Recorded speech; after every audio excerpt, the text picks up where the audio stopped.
ये बहुत मजे की बात है कि अगर आप नाभि से श्वास लेने लगें तो आप अहंकारी नहीं रह जाएंगे। आपको कुछ करना ही पड़ेगा कि अहंकार छोड़ने जाएं, नहीं आप नहीं रह जाएंगे, क्योंकि नाभि पर अहंकार के टिकने का उपाय नहीं है। अहंकार इतना बड़ा तनाव है कि नाभि से सांस चलती हो तो नहीं टिक सकता, इतना शांत हो जाता है भीतर सब। लाओस से अपने शिष्यों की परीक्षाएं लिया करता था, उनको सवाल देता, वे ठीक जवाब ले आते और लाओस से फाड़ के फेंक देता, क्योंकि उनके पेट पर हाथ रख के देखता और कहता सवाल बेकार गया, जवाब गलत है।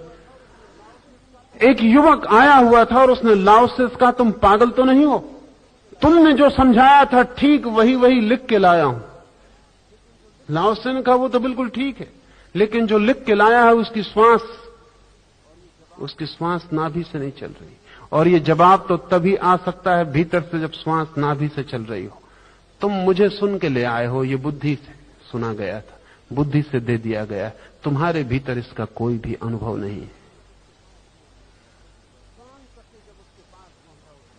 च्वांग तसे जब उसके पास पहुंचा, उसका सबसे बड़ा शिष्य, तो लाओस ने उसे सब समझाया, उसने सब सुना, और जब उसकी परीक्षा का वक्त आया तो जैसा कि सभी शिष्य अपने कागजात लेकर आते थे जवाब देने के लिए, वो बिना कागजात खाली हाथ आके बैठ गया। लाओस ने कहा कि आज तुम्हारी परीक्षा का दिन है और मैं कुछ पूछूंगा, जवाब लिखने के लिए कुछ लाए नहीं। च्वांग तसे ने कहा कि अगर मैं जवाब नहीं हूं तो मेरे लिखे हुए जवाबों का क्या उपयोग होगा। उसने अपने कपड़े उतार दिया और नग्न होकर सामने लेट गया। उसने कहा कि तुम मेरी श्वास देख लो, और ध्यान रहे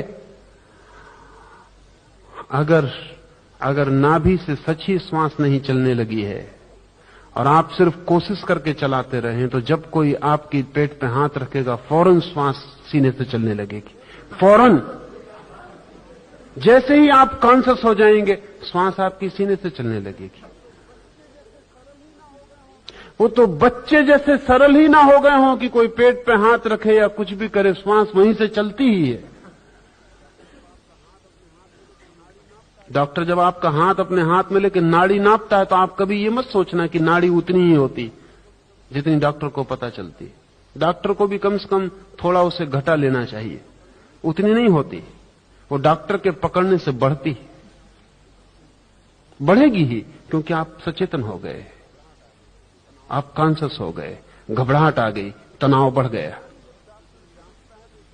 तो बीमारी जब डॉक्टर जांचता है तो उसे यह नहीं समझना चाहिए बीमारी इतनी ही होगी, थोड़ी ज्यादा मालूम होती है, क्योंकि उतना घबराहट भी बढ़ गई होती है भीतर।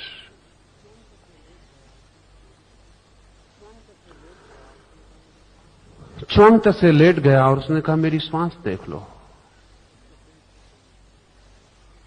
तो उसका पेट ऊपर नीचे गिर रहा है,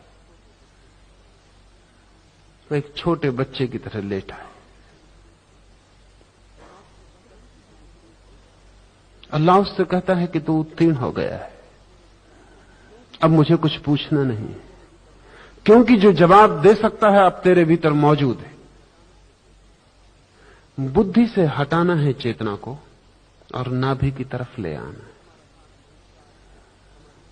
हमारा सारा संस्कार, हमारी सारी शिक्षा, सारा समाज चेतना को बुद्धि की तरफ ले जाने की कोशिश में लगा रहता है। उपयोग है उसका, जैसा मैंने कहा, लेकिन एक दिन हमें उस उपयोग से वापस लौटाना जरूरी है। मूल केंद्र को खो देना किसी भी कीमत पर खतरनाक है, और किसी भी कीमत पर मूल केंद्र को पा लेना सस्ता है। तो लाओस से के इस सूत्र को साधना का सूत्र समझें। अपने श्वास का ध्यान रखें और श्वास के रूपांतरण की कोशिश करें। श्वास की बदलाहट आपकी बदलाहट हो जाएगी। श्वास में क्रांति आपके स्वयं के व्यक्तित्व की क्रांति हो जाएगी। और जैसे जैसे श्वास गहरी होने लगेगी आपकी गहराई बढ़ने लगेगी, आपका उथलापन समाप्त हो जाएगा। और जिस दिन श्वास केंद्र पर होगी उस दिन आप सारे जगत के साथ एक अद्वैत के बिंदु पर मिल जाएंगे। अपनी केंद्र पर जो आ गया वो जगत के केंद्र पर आ जाता है। स्वयं के केंद्र पर जो डूब गया वो विराट के केंद्र से एक हो जाता है। तो एक परम आलिंगन अद्वैत का फलित होता है। और जैसे जैसे आपकी श्वास गहरी और भीतर भीतर उतरने लगती है, वैसे वैसे रहस्य के नए पर्दे और सत्य के नए द्वार खुलने शुरू हो जाते।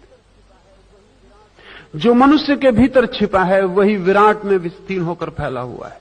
जो अपने भीतर गहरे उतर आता है वो परम के भीतर ऊंचे उठ जाता है। ईसाई फकीरों ने कहा है, एज अबव सो बिलो, जैसा ऊपर वैसा नीचे। भारतीय संतों ने कहा है, जो पिंड में छिपा है वही ब्रह्मांड में। प्लोटिनस ने कहा, man is the measure of all things. सभी चीजों का माप तौल मापदंड आदमी है। और आदमी अगर अपने भीतर उतर जाए तो वो विराट के भीतर उतर गया। आदमी एक छोटा सा विराट है, ए मिनिएचर, छोटा सा विराट।